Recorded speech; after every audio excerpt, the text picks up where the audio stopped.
At some point you're going to make mistakes, and that's okay. Hello guys, and welcome back to the Cozy Jungle.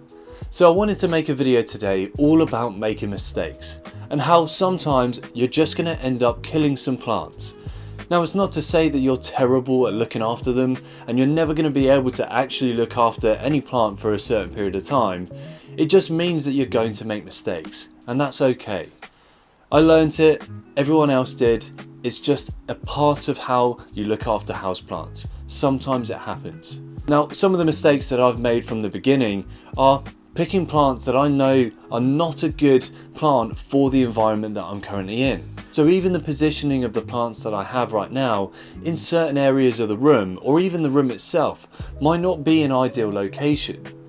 A lot of the things that we look out for are sunlight, water, soil, and the humidity.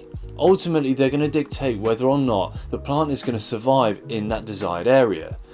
Now, for most of us, after a while, and you get kind of the basics of certain plants, things like ferns and palms, they're easy plants that you can keep alive without any real issue. Spider plants is another great example of that. And when you start to breach out into some more exotic style plants, it then becomes a little bit more challenging, and you're more likely to make a lot of mistakes because they're not just ones that you can stick in a room and they'll survive. They are, if you do not look after them, they will eventually die.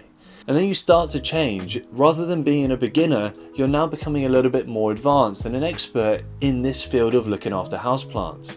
And that's the part where it becomes a little bit more exciting. You start to understand how to keep plants alive and more so keep them thriving.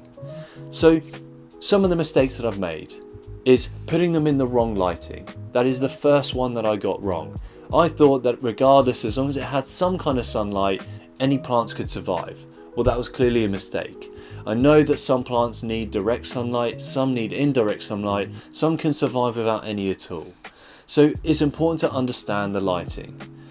Once we have that, you then think, okay, well, how often do I water it? So at the beginning, I made plenty of mistakes and I overwatered a majority of my plants. And because of that, I got loads of fungus gnats and I got loads of bugs around. I started to get mold. I started to get root rot, and you slowly but surely see your plants start to die. So that's another thing, is understanding that some of your plants might need a little bit more water than others. Some need to have constant water, some need to completely dry out before you water them. There are a multitude of different ways that you need to water some plants, but it's understanding their location of where they originated from and how often that they do actually need water to survive for that period of time. So those are the two first mistakes that I made. Then it became the soil. Now the soil was a bit of a tricky one because I just assumed that if you just had a bog standard houseplant soil or just general soil, the plants would be fine regardless of what they were. So for the first few, the spider plant and the fern and the palms, I thought, wicked, just chuck a load of soil in, they'll be fine. And for the most part they did survive. However, when I moved on to some other more exotic plants, they started to die. And that became an issue and I couldn't understand why. So then you start to realise, okay, well maybe I need to look at, maybe the type of soil needs to change. And then comes this whole aspect of, okay, some plants need to have a little bit more dense of soil. Some need more nutrients. Some need a little bit more acidic nutrients.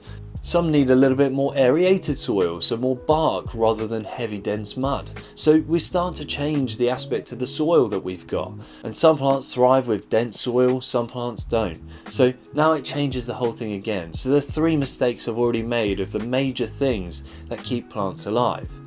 And then finally we come to humidity.